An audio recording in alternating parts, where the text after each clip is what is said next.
Hey guys, this is Turok, and in this video I'm going to be reviewing chapter 1169 of One Piece. We are finally fully full circle. We kind of got it at the end of the last chapter where after Harold had received the Covenant stuff, he realized his Eam just basically dropped on him right there and once he had returned to Elbath, like, oh, this is my order now. You must do this thing. And so he's finally trying to get what he wants. He made sure after all this time he cornered Harold right into where he can't back out of this because now he's got the second of these three covenants that we learned about in these last two chapters. Is that where it shows up first? Right there in the, I think so.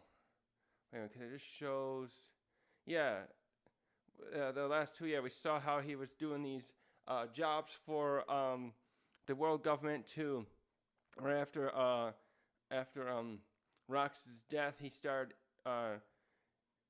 He became like desperate, and he felt guilt too for not helping. But this part was a little weird. He wants to get the world government to let him join, but like at the same time, if I was in his position. After having my friend Rox died, I would not want to join them. I would have been very upset with them in a similar way to Loki is. Not so much in Loki's anger toward them. It makes sense to me, but I thought it would have been. It seemed more realistic that Harold would want to how do you say not want to join with them after what happened here. But yeah, he decided to. That he would do anything he could to make to make Elbath part of the nation of the World Government Federation, and so they started making him do all this work, and then he got to become the devoted blade of God. And actually, I want to stop there too. Like I found that interesting there that I didn't think about this at the time, but I thought someone else caught this, and I realized that how clever it was that like. This having Harold do this stuff was like a precursor to the warlords. He actually I think it's funny because I think right after this point where Harold has passed is gonna die, this is around the time that I know Crocodile, Hancock, and maybe Moria all are admitted into the warlord system. So I wonder if they were conceptualizing it right at this time. The world government, the Gorosei and aim to bring in this system to bring some of these pirates under their control so that they make use of them against the growing power of the Yonko at this time, which at this time would not be including Shanks though. We know Whitebeard, Big Mom, and Kaido have all set up. No, well, Big Mom, Whitebeard, we don't know if Whitebeard, where kind of home base he ever had. I don't know if his hometown place, what was that called, Sphinx? I think that's the name of it. The one we saw where he grew up. I don't know if that was considered like his home base. We always just saw him on the Moby Dick 2 years ago. So, but by this time, Big Mom has had Totland for many years, and Kaido's been in control of. At this flashback, Kaido had been in control of Wano for at least 10 years. Maybe it was like up to 13 years right now. I forget when Odin went back, but so those three are like Yonko, and then having at this point. I know Harold never was sent to go after them. He probably could have beat one of them, I'm sure. Not sure about Whitebeard, but we saw Harold go toe-to-toe a few times with Rox, so it's plausible to me that he probably is very close in strength to the other three, and that he probably could have been sent after them. I think once again that there's some kind of controlled chaos going on here where the government could have rallied all the Gorosei if they wanted, could have rallied all the Marines, admirals, and the fleet admiral this time, so they get, and the vice admirals, so they have Garp and Sengoku, and they get at this time. I don't think any of the admirals that we've had in the last 2 years would be admirals yet. Meaning Sakazuki or Akainu, Aokiji, and Kizaru. I don't know if we know when exactly they all came admirals. I know. We know with Kizaru, I know he must have became an admiral around 4 or 5 years ago when he was being sent there to supervise Vegapunk's efforts on to create Egghead Island. But I think, and he was a vice admiral. Yeah, he was a vice admiral when he helped in he was overseeing the operation to go after Fisher Tiger. So he's probably still a vice admiral at this time. But I'm just thinking they could have probably rallied all those guys together, and it probably could have gone, with Harold's help too, probably could have gone after Big Mom or Kaido and try to take them out and stop them from terrorizing, basically. Especially with, I find that funny too, now, because we have here with, what we just saw, we see here where the, I can't think, the world government wants Elbath to be under their control. And also, when the Wano arc a few weeks ago in the storyline, they had finally decided they wanted to take control of Wano, and they were setting up all those ships outside there. I'm surprised they didn't try and do this sooner, but at the same time, you can see how clever they are. They're waiting for all these. They pulled a Blackbeard plan. They waited for the Straw Hat and Law Alliance, along with the forces inside, the other forces that wanted to kick Kaido out, to rally together and weaken Kaido's forces, and then they were about to go in there when they were hoping that Momonosuke would lower the walls, I suppose. And so they definitely want to have Wano under their control too. I wonder if that's partially because I wonder if Eam knows that Pluton is there and wants to someday get it, and he's only not worried about that so much because he knows they can't activate it until the walls are down, so he's not concerned by it being a threat to him, perhaps. But yeah, the war back to the so I think if they really wanted to, they could have gone after Big Mama Kaido, especially, and try to take them down. Because when you look at all the forces of the Yonko back then, not including, I don't know if Shiki was caught. No, Shiki was probably put in prison after Roger was killed, right? He went and tried to free Roger. That was over 20 years ago. So I don't know if they had a fourth emperor at this time here. Actually, there may have been a vacancy of sorts. We don't know when some of the other strong members of Rocks were killed. We know that Wang Ji's still controlling Full Island at this time. He only got defeated within the last 2 years by the stuff that happened at the Rocky Port incident. I wonder if Silver Axe or Captain John or some of the others, were any of them considered a contender to be a fourth emperor 14 years ago? But okay, once again, sorry, I'm off topic again. With Big Mom, and we're looking at Big Mom and Kaido's top officers, I really think either one of them, especially going back a decade or more, could have been their whole operations could have been brought down by the world government if they really wanted to. I guess Whitebeard too. Well, Whitebeard had way more commanders, and some of them seemed like they were. That one guy who was fighting Mihawk, I just had this feeling that with Whitebeard having way more commanders like that, it would have been the hardest one to take down back then. But a lot of the commanders under Big Mom and Kaido, I don't think Kaido had all those. The Toby Robo, Who's Who wasn't there at that time. Who's Who was still a government agent, and Drake obviously was a plant. He got undercover. So like, I just feel like with King and Queen being there only, and then Katakuri was still, yeah, he probably was a commander 14 years ago. He's still in his prime now even. I just think they could have taken them out if they really wanted to. So long story short, I think they wanted to have all the Yonko. They were fine with the Yonko doing this stuff, and it was like, it's almost like there's that thing where like some people think that government agencies don't need to exist, some bureaus and stuff like that, so they'll seek out problems to have their existence justified. And I almost think that the world government was like, well, if we get rid of all these bad pirates, our navy won't need to bolstered as much. And then it's like, oh, well, all these pirates reign over these areas, and we'll say, well, we gotta worry about cleaning up the other countries that are in our thing. So Wano obviously was off the table because it's not part of our nation, so we didn't have to worry about helping them and stuff. So, but back to the warlords too. I think that it's interesting that after this point, they decided to start implementing this warlord system of bringing in some other pirates under their thumb. Maybe they were starting to think that there'd be too many. Well, that could be one justified reason. If they did that, they might have done it to like not have like Crocodile or Hancock or Mihawk become even more of a problem for them. These ones that might be perceived as extremely tough.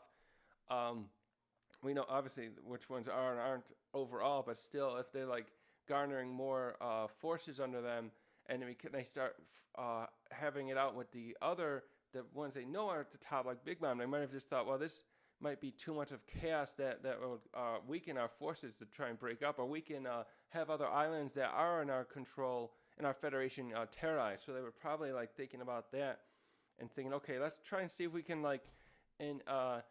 sway some of these younger pirate rookies into our thing and not have them become a future problem the way Big Mom, Kaido, and Whitebeard have.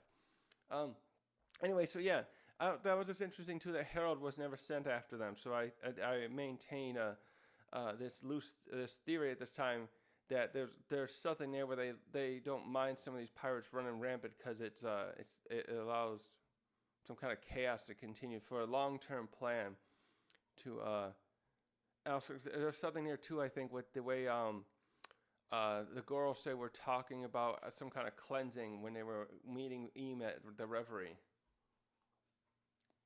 So yeah, we get that point here where they were setting up. Some other giants are joining. Yeah, he became a devoted knight, blade of God.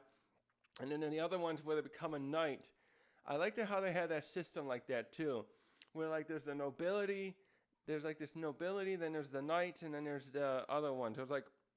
It sounds like a system similar to, I'm sure there's something like this. I'm guessing there's probably something like this too with the Japanese history. And Oda is Japanese, and he would probably have a good understanding of his stuff. And I know all I know is how the samurai with a specialized tip of the spear warrior class that served under different lords or daimyo or whatever they call them. I don't know all the proper history stuff like with Japan like that. I'm more of a European historical amateur historian, connoisseur or whatever. But I can see here how I think the knights here are kind of like that. They're this tip of the spear thing that are there for special, but they use them. It's funny though, because we got them now, and we then were only recently found out about Cypher Pole, or relatively right after Reverie, around Reverie. And it's just funny how, and then long ago we learned how the admirals also are at the beck and call of some of the things. So it really is interesting. If looking at how this system supposedly works, it does seem like maybe the knights should have been the one when Sabo and the other captains invaded Marie-Joie at Reverie. It seems like those guys should have been the ones who were called out to fight them off, but instead we had Green Bull and Fujitora show up, and it's like I think they're really trying to keep their knights the knights are trying to keep their existence be as seen as little as possible. It's I wonder if the other celestial dragons who live in Marie-Joie even know about them. They always seem to know they know about the admirals, and you had a Kainu had to show up to go after of Kuma recently. So there's something interesting there with that stuff. And anyways, yeah, the knight system. They're just like these three classes there. So now we saw that Shanks went there, became a devoted blade. We still don't know what his full purpose was there. And so he left. He was only there a year or two probably. Yeah, 14 years ago. And Harald went there and got the new one and became one of the became a knight. And this part makes sense too now. Now this definitely makes sense to what's going to happen here. Was like I think the God's Knights, when they came here several chapters ago to, what chapter was that? When Shamrock and, where'd they show up? In 1134, when they showed up to Gunko to recruit Loki, I really think that was to be a continuation of this plan, because Loki is the legitimate heir by the laws of Elbath, and they want to try to have him coerce them, probably by force, to join up again. But then they're going with this other plan. Now we just saw where Summers and the other Gunko and Killingham are now doing it a different way, and trying to make Chief Jarl be the one to like submit the country to them. Submit by meaning like they give up and stuff like that. And so anyways, yeah, I'm going on way too long. I can get more on that later. Also, this part here later, this makes sense. And one more thing. This makes sense now, too. I was confused by this. I can't remember if anyone else was I watched, but this portion here, yeah, that was the 1134 again. This is now, I understand how um, Shamrock and Gunko arrived here. This pentagram thing, is that what it's called? That's been here all this time. He drew, Harald drew it, and now that was always it. Not made it easy for Shamrock and Gunko to arrive here in the present time to begin their mission of bringing him. I thought maybe they just could make it sprout up, but it looks like somebody with one of the, I don't know if the devoted blade ones can do it. I don't think they explain that, but definitely the second and third tier ones can make these things and then summon people. And so that, like, and that's how we saw Saturn did the same thing. He had to go in person because he had to Egghead because there was no pentagram already there. He had to go there, and then he was able to bring the other 4 Gorosei there. So this that cleared that bit up to me. I found that interesting. Okay, that's what that means. That that's how the others can come there. Then once Gunko and him Shamrock are there, they can build another one easily, and then they summon Summers and Killingham. So, man, I'm sorry, I went on way too long. I just had a lot of thoughts on that. So now we're right back full circle. Yeah, he summoned the guards here, and he's trying to get chained up because he realizes the mistake he's made here. Once you become and he explains this here, I think. Shanks explains, once he becomes once you join the second level, you definitely can't resist the orders of Eam from almost anywhere, apparently. I think he says here, he's going to bring it up to me here. I think if you take the first one, you can't resist Eam's orders if you're in a close proximity to him, maybe a few miles or something like that. But once he's further away, he can control you for sure without pentagram. Like we saw, like how he killed Saturn when he was still on a boat returning to Egghead from Egghead, excuse me, and his life force was just sucked out of him by Eam. And so let's get started. Sorry, that's a long tangent on that. So we're back to the conversation here that we started seeing in before the flashback. Where was that before? They showed that. Did they have that? I had it before at one time. Yeah, in 1152, we started this flashback with and seeing Shanks and Gaban talk, and he was talking about how he had met Harald there, and they couldn't talk yet, and then now they did afterward. They're gonna round out some of that stuff here. So we start out here though with Gaban telling Shanks about the existence of Ace, and Shanks is just like blown away. Like, wait, Captain Roger had a son? And oh, that's right. Wait, I read this so fast. I've read this multiple times. I still make these mistakes. I thought that he said Rayleigh told him. I was thinking, Rayleigh probably found out something. No, Garp was in communication with Gaban, and he must have told Rayleigh too. Oh, he must, because Rayleigh and him, because he knew about Rayleigh being at Sabaody, and that one officer came up to him in the Sabaody portion. It's like, yeah, we've known about him for ages, but we can't send the men, muster the men enough to do that now. We got to deal with Whitebeard. And so, God, Garp talked to Gaban. So Garp could get in a lot of trouble, and not at this point. It's going to be interesting. Actually, that's one other thing I want to bring up. I was thinking about this. Garp is there at he's been captured at Fulllet Island. I have this feeling that when him and Blackbeard meet, I hope Odo shows us. I bet the first thing Garp's gonna be like grinning, and he's gonna look at I can't grin like that. He's gonna look at Blackbeard like, you're Rock's son, aren't you? You think you're a chip off the old block, but you're a bastard unlike him. I bet there's gonna be something like that where he like compliments. I feel like Garp's gonna compliment Rocks, and like a little bit, and just say you're like, you think you're like him. but you're really not. You're a bastard. You think collecting all these people the same way he did with the others is going to help? And it is interesting how Blackbeard's doing a different plan there, where similar plan, he's gathering all these strong people to him, but his plan involves gathering all these powerful devil fruits. Well, no, Rox did want to do that. He wanted, what was the other devil fruit? He wanted 2 devil fruits, right? He wanted the one that the Herald's family has been guarding. And apparently, hopefully Loki has it. We still don't know what it is. And this chapter almost goes to it, but I think Oda's going to do a big reveal in the present to show whatever that fruit is. And I'm hoping it's the Jormungandr mythical zone thing still. And let's see. Anyways, yeah. So Blackbeard and Garp meeting will be very interesting, because now understanding the history Garp had with Blackbeard's father.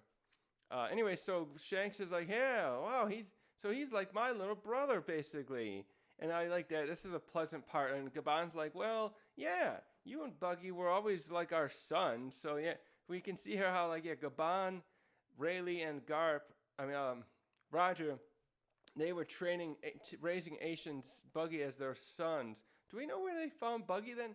We saw now in full detail where Shanks came from. We knew it for years about him being in that treasure chest, but we didn't. I don't know if we know where Buggy came from, and so that's cute too, because it goes back to how Shanks had. We saw it when Shanks he's replicated Roger's hockey technique, his hockey blast, one called Divine Departure. Excuse me. That's really cute how that. He's learned that he must have learned swordsmanship from Roger and Rayleigh, respectively. And Gaban here, the way he emphasizes, he must have helped raise them too. We did see how he was looking after them. There was that. Where was it? It was in Odin's flashback. He was the 3 of them, Gaban, Shanks, and Odin, were running around a town together doing some kind of escape or whatever they were doing. So Shanks goes on by saying, oh, wow, if he's got Roger's blood, then he could be the next generation of the king of the pirates. And Cabano reminds him, like, hey, maybe so, but that's not being king in this place doesn't have to be a hereditary position. It's whoever, can win it's kind of like the king of the mountain stuff here, where there's going to be whoever's the toughest one and goes out there can be the one who's leading the next generation. So I don't know. I'm confused though if they're implying anything about him going and finding the One Piece, because this is 8 years after Roger's death. He talked about finding my treasure to the people and when he was executed in Logtown, and now people have been searching for it all at this point. Probably like Moria and Crocodile, among others, out there looking for it. And now at this point, those 2 are probably each concocting their plans to make Baroque works and the Thriller Bark stuff, respectively. But I'm wondering if Shanks is referencing that Ace should seek out his father's treasure to become the next king of the pirates, or if he just means it just by go out there and be the best pirate without doing that.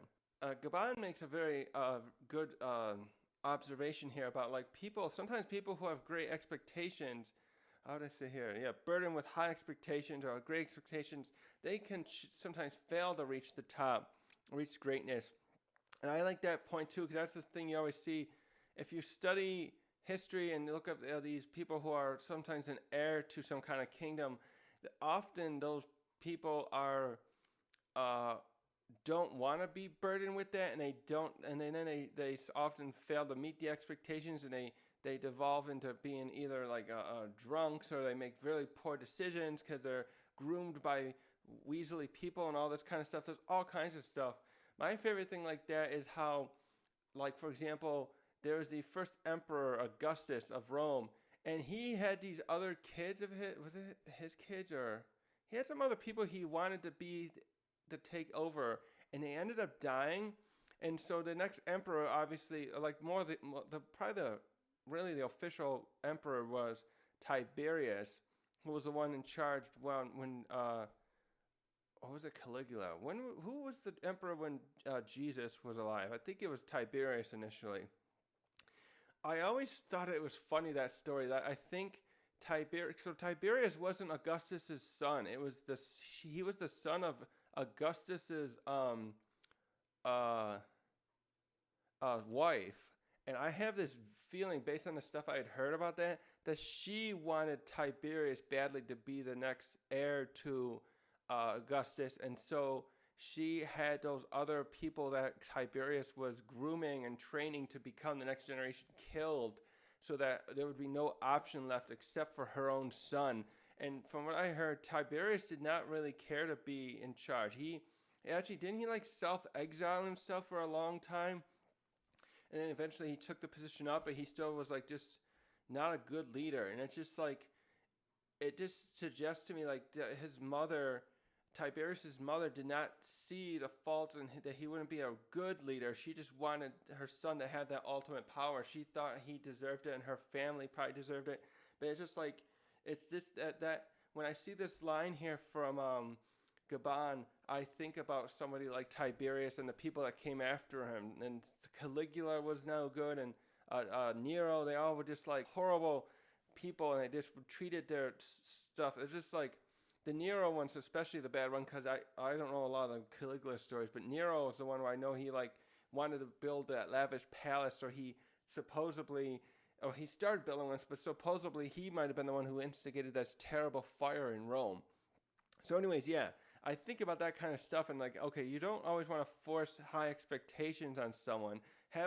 The route Luffy's taking, and technically you see that with Crocodile and stuff like that too, where they have ambition and they think they can go out there and succeed is a better one to have, because then it's not forced upon you. You can go out and find out for yourself if you're able to achieve that greatness, but if you can't, you can just like go on and pursue something else that you can achieve. It's better than having someone who has no choice. They're going to have no choice in the matter. They're going to become the next monarch or thing of a supreme leader or whatnot to a place. It's like, that's why I feel like Momonosuke is going to do great as a leader of Wano, but he had that expectation on him all this time, and I'm sure that was been very stressful for him. And so I like where Gaban's going with this, and like Ace doesn't necessarily have to be the next generation's king. It's let's let this stuff happen, like unfold on its own.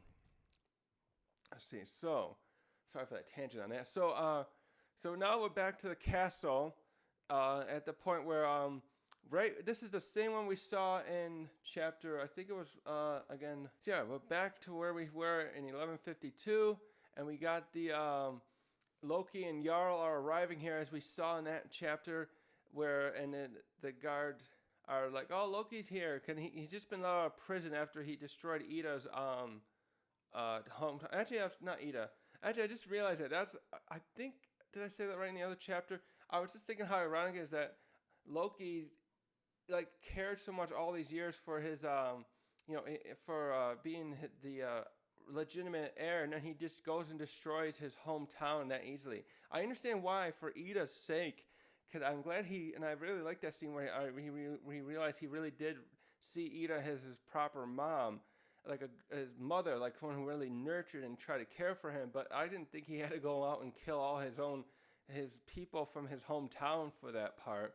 But that's just showing us how his conviction and rage and stuff works. So that was interesting. So, wait a minute here. Yeah, so Loki and Jarl are arriving here, and right when he wants them summoned so he can have them come. It's too bad Haruden. I see why Haruden needed to be here too now, not how Oda was clever in keeping him not here for the story, how the story unfolded. Because Loki and Jarl are coming in still, and now we go to Harald, and we see he ordered them to chain him down, and he's just standing there with his sword drawn, and then the guards are just all confused, like, "What, my lord, my majesty, what are you doing? He was coming with the chain just as you requested." So these people totally can't wrap their head around what's going on, that something's wrong with him. They can't, I don't know if anyone could like sense it or something. I wonder if someone with hockey can sense if someone else had one of those knights things, even if they didn't know how to use hockey themselves. These poor guards, though, I think these are all the ones we're going to see the skulls of. If you go back to that chapter, oh, I don't have it pulled up here, but I was looking at the chapter. Yeah, I don't have it here, but there was a chapter where Road took the Zoro, Nami, and Luffy there, and there was all these skeletons left behind. I think it's all these guards here. This is going to be the last moments, unfortunately. So, unfortunately, it's like, sir, what are you doing? Majesty. And Harold's like standing there, and he's not talking to him yet because he's like shocked himself. They show him like thinking deeply here, but he's like, wait a minute, what just happened? Why did I cut my own guard down? I didn't do that myself. So, and he's like, so at this point he's like, he's going over like, is my body moving on its own? And like, it's because Imu put that order upon me, and now I can't turn back until I. So his free will here has essentially been taken away from him until he fulfills the request, so to speak, that Imu said. Like he has to go out and make like a proclamation, mobilize the military, folks. We're going out to, we're gonna go be part of the world government's military thing, and because he's refused, Oda somehow Imu has imposed this thing where he can't make some decisions on his own. He's become. I wonder if like Eames purposely like watching still at this moment. It looks like he is, the way they're hinting at with the eyeball right there, because they're gonna have some other stuff here too in a moment. So it's very interesting here what's going on with this thing. Okay, so now we go into him thinking some stuff like, am I incapable of fighting back against this from the order? And then are they gonna alter my very thoughts for the rest of my life? So now he's like jumping ahead right away. He's like, so this is where the chapter title comes from. He's like thinking, I can't live now anymore. I think he went a little too far here, because he starts saying, and I'll get to why. He starts saying, oh, as long as I'm alive, my body, is a safety hazard to everyone else. And now he's thinking back, oh, my life has been a waste now. I've totally like messed up my whole life's work here, and in this effort to like bring the peace to the world government, peace to my country, and come into the world government. And then he says right there, my death cannot come soon enough, what the title says. And he starts turning to his men there, and he's like, men, kill me now. And it's like they're all like, what? What? So wait, what is he trying to do there? Actually, I'm a little confused. Is he swinging? He's swinging at them. I'm just a little confused every time I read this. Is he doing that because the Eames control's coming over him again, or is he trying to scare them so that they'll stab him? I think he's kind of doing that, because we're gonna see that scene in a minute that was shown in 52, and right here, yeah.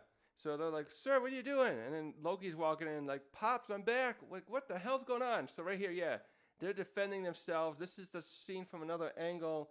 Let's see, I think I had it here. Yeah, there it is. So this is the front angle we saw in 1152. And now we, at that point, Shanks and Gaban were in the, having a hot tub. This is probably shortly after we just saw that conversation before, a moment ago in this chapter. I want to save this for later. So back to here. He's. What I want to stop here and say a minute is I think this is something interesting, because think about where the tattoo is, the thing that binds him to Eam, and how Shanks has one. Notice something there. How I'm sure other people have seen this too. Like I just realized this watching this chapter too, though. Or did I say it in the last chapter? Notice where the arm that is on, and notice how Shanks doesn't have that left arm anymore. I think if that tattoo is taken off, now I don't know if you want to like peel off the skin, but Shanks doesn't have his left arm anymore. He loses it. What is it now? 12 years ago. So 2 years after this, when he saves Luffy. So I don't think he's bound as he only got, he got the first covenant. I don't think he's bound anymore to Eam's power. We'll have to see for sure if I'm right on this, but if so, if they had just cut Harold's arm off here he might have been able to live, but instead he goes. Oda's going this thematic route of sorts where it's the same as what happened with Rocks at God Valley. He sees himself as having to be killed. And it does look like it didn't have to be the case for that either. We have to go back and look at that chapter. But the Haki, somehow when Garp and Roger used all their concentrated Haki in an attack, he still recovered, but then he seemed to be returned to normal. But that's the Domai Reversi, and it's very interesting because we see how that's like some kind of similar but separate version of this control. Because we saw how Eam used that. He physically pierced Rocks to do that, but then he's in the present time he's using something on a field of influence thing, which reminds me a bit of like Devil Fruit Awakenings, where it can forcibly affect people around him, and he's forcing the giants there to become his slaves. So I don't know if that I'm wondering if well, yeah, that's not permanent, apparently, from what we saw at God Valley, if they can use enough Haki. So there's something, too. I wonder, for example, from what we're seeing here, well, maybe this wouldn't work. No, we kind of saw. I wonder if someone who has been Domi Reversi, if they had been there when Joy Boy's Haki released from out of Emmet, if that would have turned anyone who's been controlled through that method back to normal. Is that the key? If Luffy can increase his output, his level, the ceiling or whatever of his Conqueror's Haki, or him and Zoro and the others who have that can use it all at once, if that can force others under the Domi Reversi anyway back to normal. I doubt that's going to work with people who take the Covenant route, because unless it's just it can't work at least with the third one, which we assume the whatever it's called, the one that the Gorosei would have. And wait, what's the name of that one again? I was just trying to look up the covenants again. So the shallows, the depths, and the abyssal. I'm wondering if this what I was trying to say is maybe once you get the abyssal contract, which we assume the Gorosei have, maybe that one's just too much for even Joy Boy's Haki to like reverse. I'm wondering if that Haki had been used at least on the Shallows one that like Shanks still has, and Harold started out with, if that would have like wiped that off his body, wiped that control of it. Yeah, so now we see the scene. We're right back to full circle of 1152, and Jarl and Loki come in here, and so they haven't killed him. We don't know. I don't know. Do we see here how he's going to be killed? No, I don't think we're going to quite see it yet. We thought this is where he just killed here, and then Loki gets the blame. But there's still going to be a conflict here, because also Jarl hasn't got the sword yet. So they're trying to the guards have effectively tried to get up to him and stab him. It feels like I think what's going on here is Harold is successfully, to some degree, versus what we saw with Rocks, is able to try and make his body not fight back against the guards, so they were able to get close. Because I think if he's going to get worse here, as you're going to see here, but I think if he had tried harder right now to fight back, if he had been under loose control, I don't think he would have let those guards get that close. And so he's looking, we see him here, he's like, what's going on here? I can just feel my power, this power I have, making my body recover. And so now I think this is just his thoughts. I don't think he's speaking this yet. And he's like, okay, run for your lives, men. Is he saying that? Because it's in a weird text. Wait a minute. We're going to go with that in a minute. Okay. So what can I do to die? And he's like, someone help. He's starting to, this is like becoming Rocks 2.0 now. And now we got Loki and Jarl instead of Roger and Garp as the ones there who have to try and stop him. So the other two are like, what the hell is going on? Why is he harming his men? And so we're going to come back to that in a minute. So we go back to Shanks and Gaban here. Okay, is this like... Okay, at one point they show him in the hot tubs. This is right around that same time anyways. And so he's explaining to Gaban what this shit thing is, where he was in... What happened when he went to Marijua and reconnected with his blood family. So he explains here, we both signed the shallowest of the covenants, the first level, with this great one in Marijois. And I don't explain it here, but I wish he would have talked about whether or not Gabon. I want to know if Gabon connects the dots that this might have been the same thing that Roger fought at same being they saw at God Valley when they saw Rox try to fight the possessed Saturn. And so he goes on, he's showing this tattoo there, and you can see it's like right there. So he definitely got that cut off later. So that's right. So the beast, there's something I just saw about. So that thing gets cut off. That beast that lives there near the village where Luffy grew up eats that covenant thing. And I'm like thinking, that animal's still alive as far as I know. Luffy punched it 2 years ago when he left. I was just thinking, what if that thing would like pass on to whoever ate it? But anyways, yeah, he starts explaining the power. He's like saying at this part, anyways, like, oh, if we're within range with this mysterious person, we can't resist his control. And Gabon's like, wow, that's a weird power. I've never heard of having something like that. Okay, so this was the part I was confused on when Gabon, when Shanks was undercover as still trying to position himself as a God's Knight and was there with Harald a year ago. Harald is like, hey, don't I know you from somewhere? And now I see where he means here. That's right. That's right. So this is right where he got the scar from Blackbeard. Oh, wait a minute. Why didn't I think of that before? Okay, so when you have this Shallows one too, you can't recover with that one, right? Yeah, because he's got the scar. I was just thinking, if he had the depths covenant, the way, so the Knights have it and Harald has it this time, that means that scar from Blackbeard would have healed.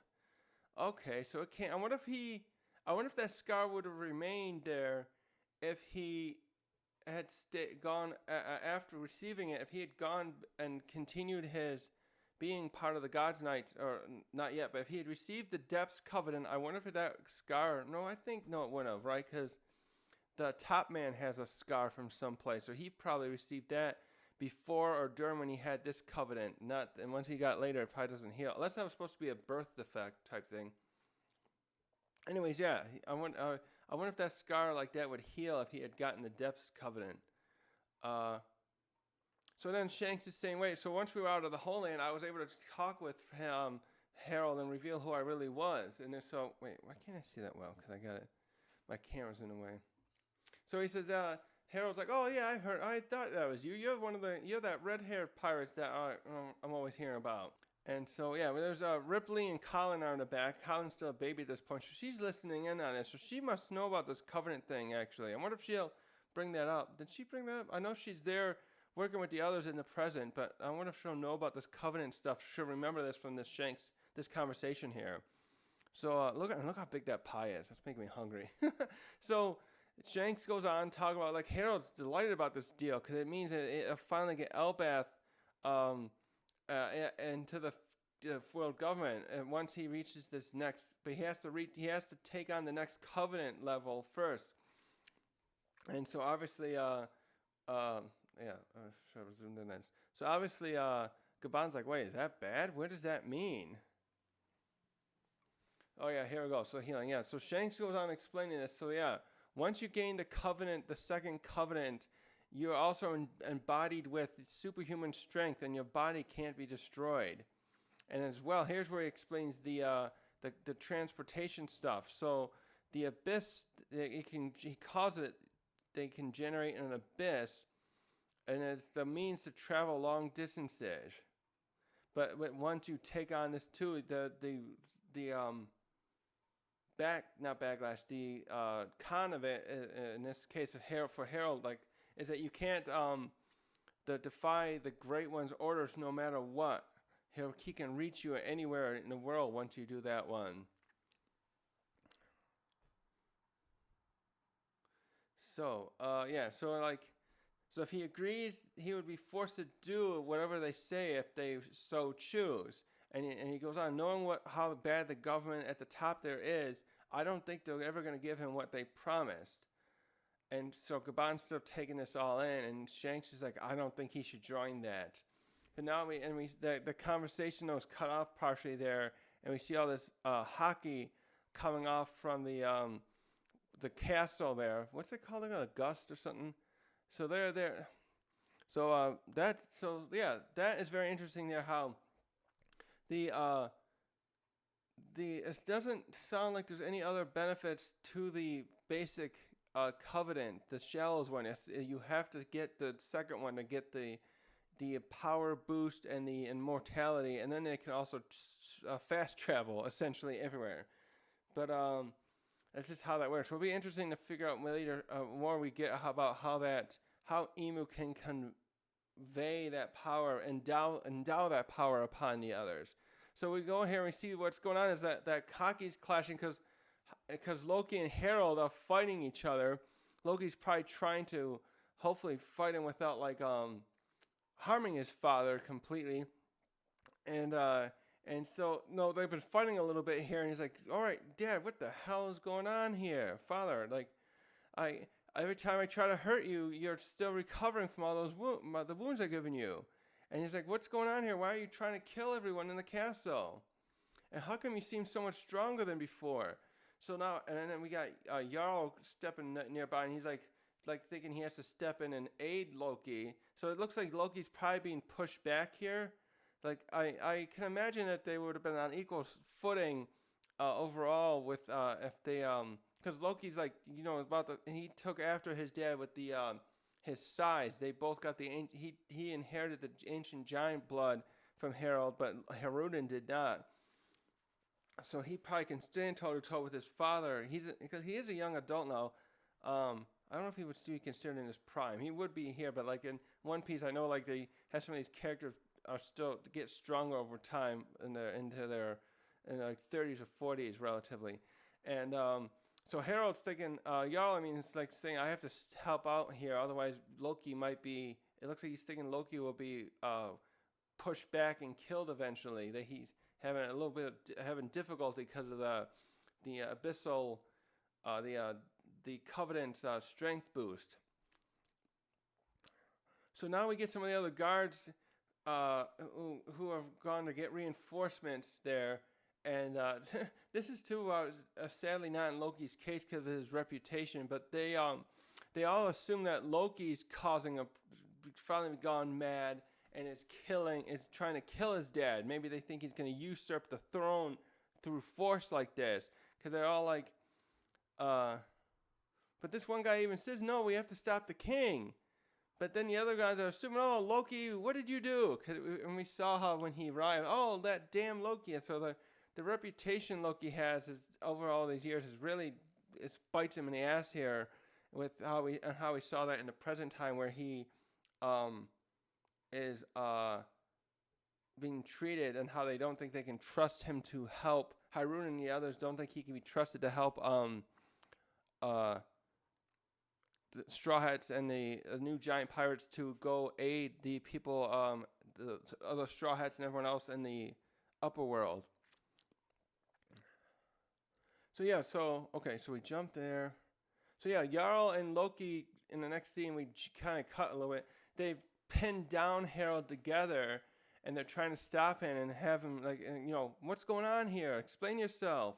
So Harald has come back to his senses right here. He's like going on, and so Harald goes on. I've made a mistake, Jarl.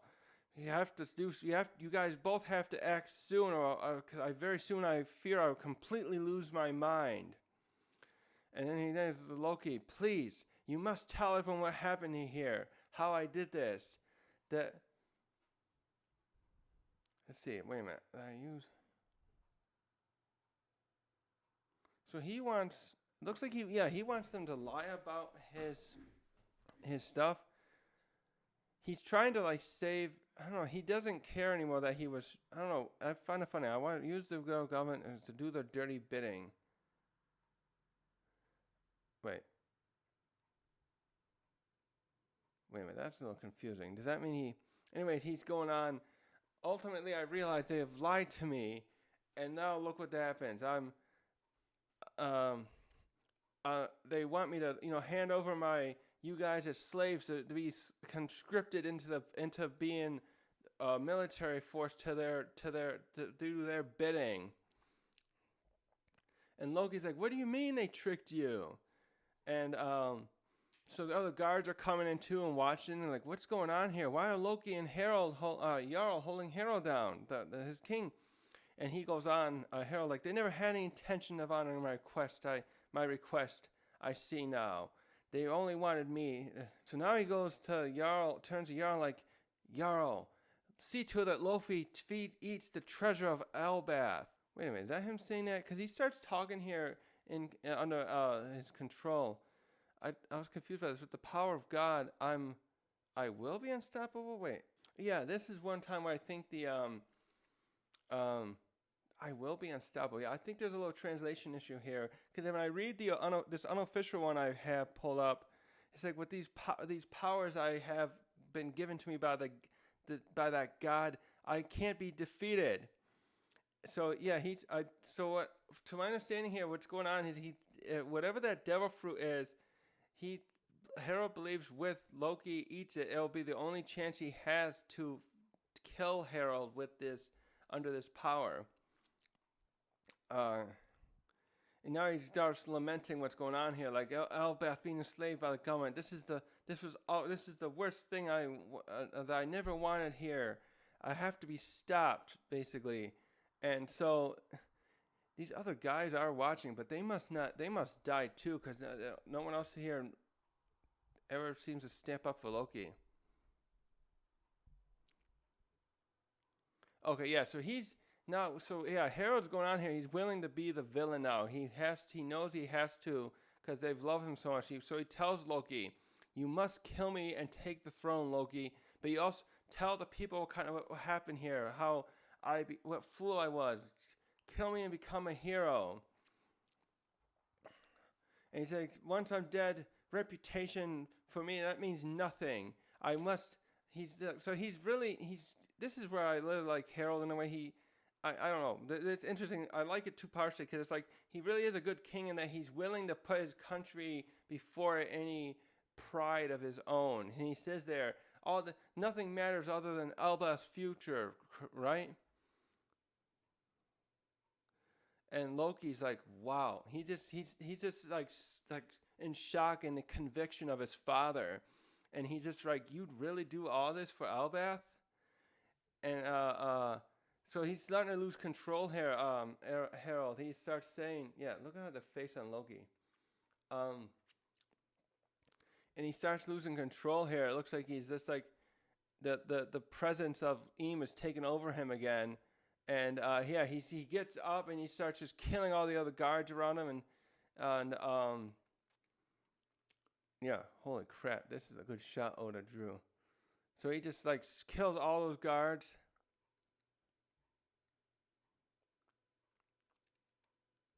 I think this is him talking under Eam's control now. And he's saying there are criminals within the castle. Seal the front gate. So now he's trying to make sure they don't escape. It looks like this is Eam trying to like make sure none of them escape so he can kill them all, the witnesses, and then no one can figure out what's happening here.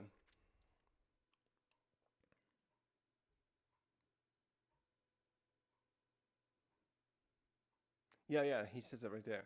So this other guard jumps up behind him and tries his best effort to kill Harald. He stabs him successfully through the neck, but he's like, "Oh, you're not the real Harald." And then Harald, I bet this is supposed to be like Harold's voice, but different. I don't know if they're using Eam's like a voiceover like of Eam, but he's like, "I am Harald, and now I am a vassal of the Great One." So he throws that guy away from him, and then he starts seeing how his neck is just easily being healed, and he goes on, none shall escape to tell the tale of what happened here. So yeah, he must have threw away. It didn't show how did he do that with Jarl? Jarl's all beat up here. Oh, what the heck?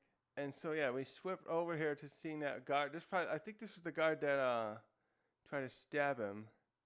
It's one of the guards, anyways. And so the other's like, run away! Get away! King Harald is dangerous. Oh, I'm not gonna wait. And Harald just walks up to him coldly. He's not in control of himself again, and he just stomps on this guy's poor face. Probably kills him right there on the spot. And so he's now continuing the same tone. I think. Let me see here. Is he using? It's hard. It was difficult, but the way it's so bold, I think it's supposed to be the cue. Oh, this lettering is giving us to show that he's still speaking with under his control of Eam. And he's like still going on like, I will give this country to Eam, or Emu, and he's probably like just reciting kind of like follow Emu's orders. And so we go to Jarl saying, like he looks like he's standing. I think he's standing in front of where Jarl's coming toward him, and he's like, he's trying to stall Harald here, and he says, Loki, hurry! You must get that devil fruit right away. And so we see Loki running for it, and like, oh, geez, really? Why do I have to eat this devil fruit?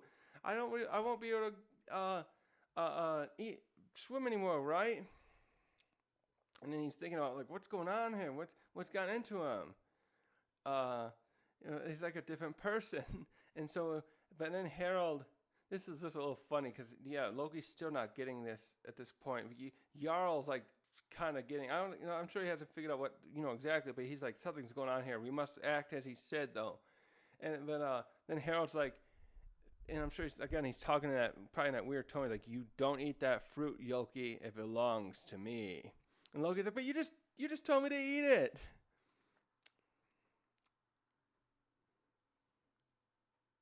Wait. So at this point, this was something that's interesting. It sounds like Harald, Harald planning on having the fruit himself now. I don't know if Eam probably can't read their mind, right? He probably, once he heard this, the implication I think here is that Eam wants Harald to have the devil fruit here. I'll get to my theory on this. How the interesting part of this, I caught in a second. So Jarl gets behind Harald and stabs him through his chest to try and stop him, and says like, if you eat the fruit, it'll be the end of the world, Harald. So he must understand what it is.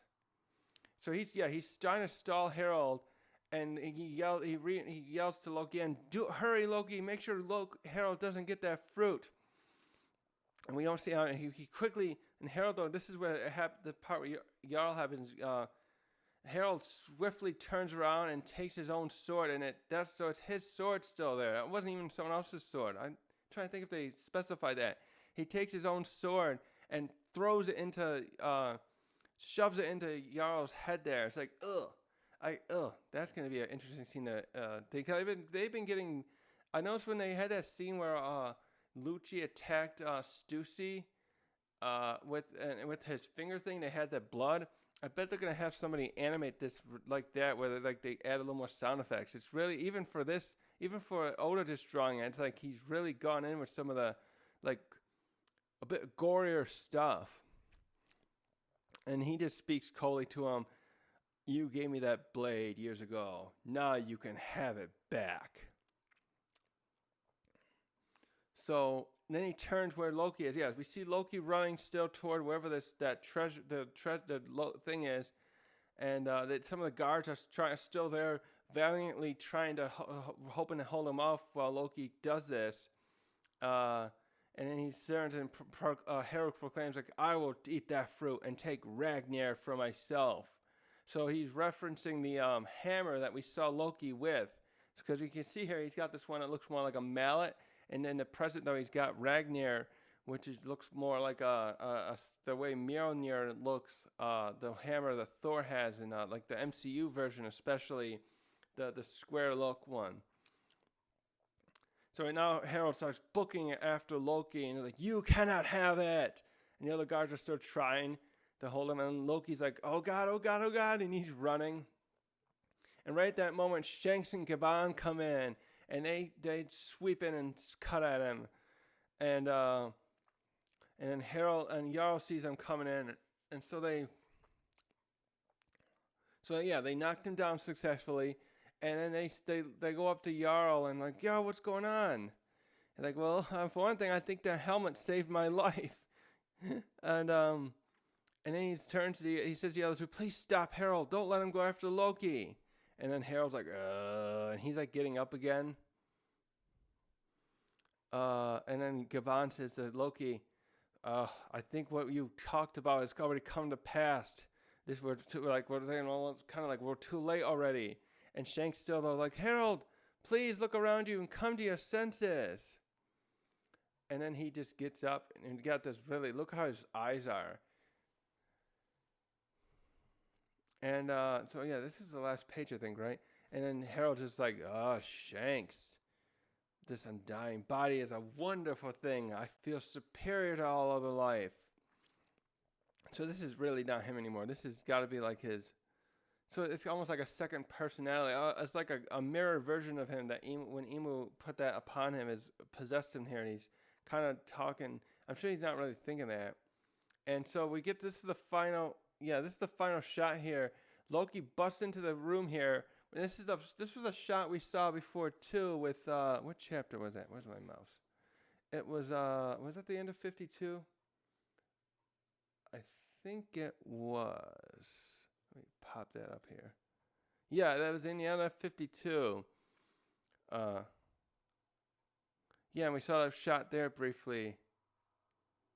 So we never saw. So we're still they're still cutting a little bit of that out there. They show how King Harold was perished, but he's still alive at this point. So here, back to this. Loki just busts into the treasure room, and there's the same chest just as we saw it in 52. And he's like, oh, this is the relic of Elbath, the forbidden devil fruit. And before he walks up to it, though, in the last bit here, Ragnar jumps up and almost hits Loki in the face.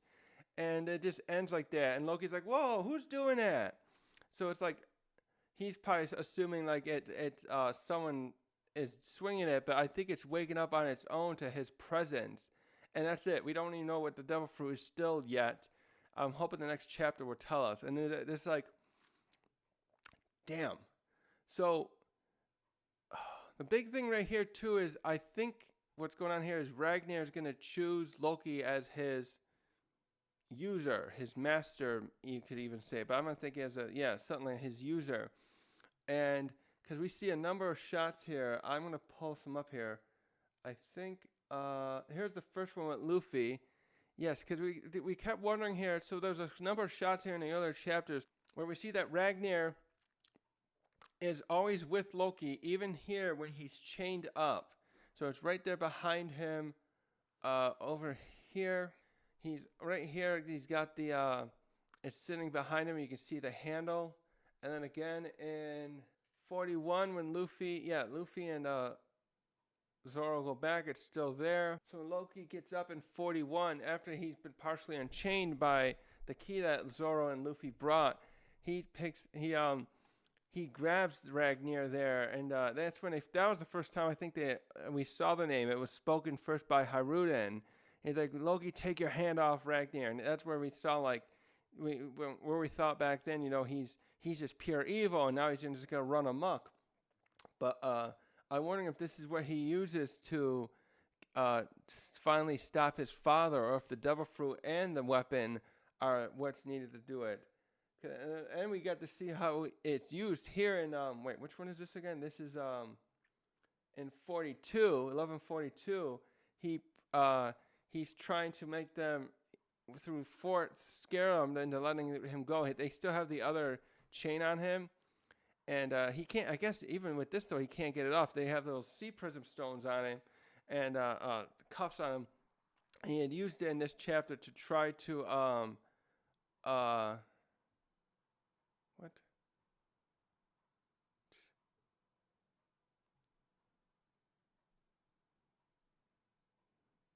Oh, shut up. So yeah, he in this page here, he had it in his hand still, and you can see it actually. It doesn't even look like a weapon that could be used by any of the other giants either. So like it's probably like something that was made in the past for an ancient giant. And so yeah, in this chapter here, we saw him using it. So he's got it with him. So for some reason, my point in showing all these is it does seem like if it did choose him as his user, its user, it does seem like uh, this Ragnar weapon can't be taken away from its user unless they kill the person, I'm assuming. And so, but it was sitting in there in that room with the treasure, the forbidden devil fruit. So holy crap, what a chapter. So yeah, now we get it. Loki got this weapon here because we were wondering. Been wondering about that. He had it in he had that in he had the other hammer as a weapon in his adult life, but now he switched to using this. Didn't he have something different when he was younger? I gotta look back again. I think he had like an axe or something, but no, he had a hammer in his adult life, and now he switched to using. He has this one as his weapon. So I'm assuming when he has to flee Elbath after this incident, and then he's caught later by Shanks, he's takes this with him and while he's traveling the world. But now this brings up a question too here.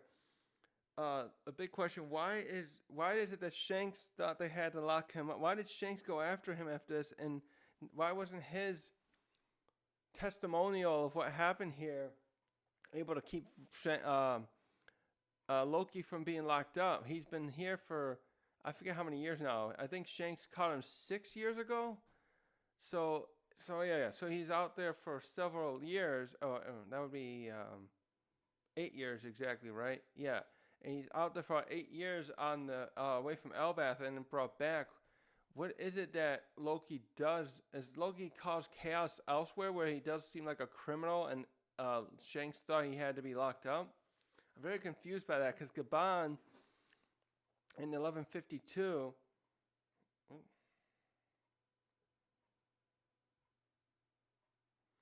since 1152 and is Gaban's the one that says, well, we should let Loki off of his chains. Let him come with you and help. Because at that point, Loki even offered to help, but you could see that Hyrudin, let me find that one. Hyrudin wasn't convinced by that. What is this? 1152. Yeah, it wasn't 1152. He's like, yeah, the holy giants can be stopped. Let me help you guys out. Yeah, so here he brings that up. So Loki probably over this time has realized the power he's gained, whether from both maybe the Devil Fruit and Ragnar, can allow him to defeat the God's Knights after how he used it to in the past to kill his father. So there's something there he has that does make it very useful. But something else I want to bring up about this that's very interesting too is there's something here that I didn't think about before, and I with when we saw Gunko, Killingham, and the other God's Knights, and before the flashback, is that they can both have this coveted power endowed upon them from the Emu and have a devil fruit. And I realize how interesting this is compared to Blackbeard. He is from the Davy clan, and for some reason he can have 2 devil fruits there.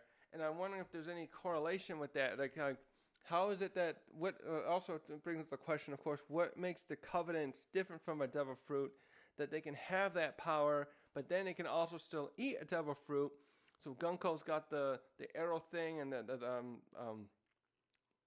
Summers has the thorns, and Killingham's a zone, a dragon zone. And so they can possess a devil fruit and be given the Covenant powers. And I just think that's interesting how they have the dual powers, but they're different. But then you got, so somehow Blackbeard's family lineage can allow him to circumvent the common problems other humans have, or fishermen and whatnot, of having 2 devil fruits, and he can have 2 different types of devil fruits. Actually, that would be interesting. I wonder if someone like Blackbeard or one of the Davies, could they have eaten something like, what if one ate both the flare fruit and ate the lava one that Kainu has? Would they need both of them? Would they nullify each other because they're both similar? One is the superior one be the one that survives that, so to speak? Because so far we just know Blackbeard's done this, but he's got 2 different types of powers. He's got the Quake fruit, and he's got the Darkness fruit, which is also very interesting because how it nullifies other devil fruit powers. So That again is going to be interesting if that can have any effect against these covenant powers that are endowed upon people that Eam gives it to. And so, holy crap! So what's going to happen next? I hope we get to actually see in this next chapter what Loki does to finish Harald. Are we going to see it happen just as we finally got to see Rox's defeat of several chapters ago? And that will that reveal the fruit finally, or is it just Ragnar here is going to be enough to do it? And why did it try and sweep at him? Is that hidden? Is that supposed to be a sound effect too of that thing, Ragnar doing something? I'm not sure. So yeah, this was a great chapter, and I'm really glad we got to finally see everything here that is that happened here with the incident here. Well, most of it now. We got to see that. Hopefully, the next chapter is the ending of that. This, and it's like, God, this really has been like the longest flashback, hasn't it? It's just too bad too that Jarl doesn't seem to. He's not gonna fully remember what happens here. And he was trying to help. We saw that he didn't think Loki did anything. He was there to witness it, and he tried to stall Harald here to let Loki get that devil fruit. And so, but then something. It's just funny that so we have 3 witnesses here. One gets injured though, and then the other's like, it's just, I want to see that fallout. What's going to happen here that leads everyone to not understand that Loki was not in the wrong here, that he wasn't like some, what do you call that when you kill your father? Patricide or something like that. So those questions are what I want to see answered here now. And yeah, I'm just so glad we saw this stuff. And this covenant stuff is just fucking wild. Wow, what is this that's different than the devil fruits? So hopefully some of those answers will all be given. I doubt we'll get the covenant answers in this fully in this arc. I feel like once we get to whoever goes up to Marijuana and faces Emu will probably be the one that gets some exposition from him about what his powers come from. And but I hope that maybe we'll get some clues here when we see how Loki and the others fight. Well, Loki fighting Harald here, and then when the others, Straw Hats and everyone fight, or maybe the same way he helps in the present, fight the Gods Knights. And yeah, I hope you guys enjoyed the chapter 2. I gotta stop now; my voice is killing me. I think we're gonna get the next chapter to next year though. So I hope you guys have a Merry Christmas. It's probably won't be my last video before the year's over. But I still want to say that just in case, because I got, and it'll be the last One Piece one. No, it'll be one more episode. But anyways, thanks for watching.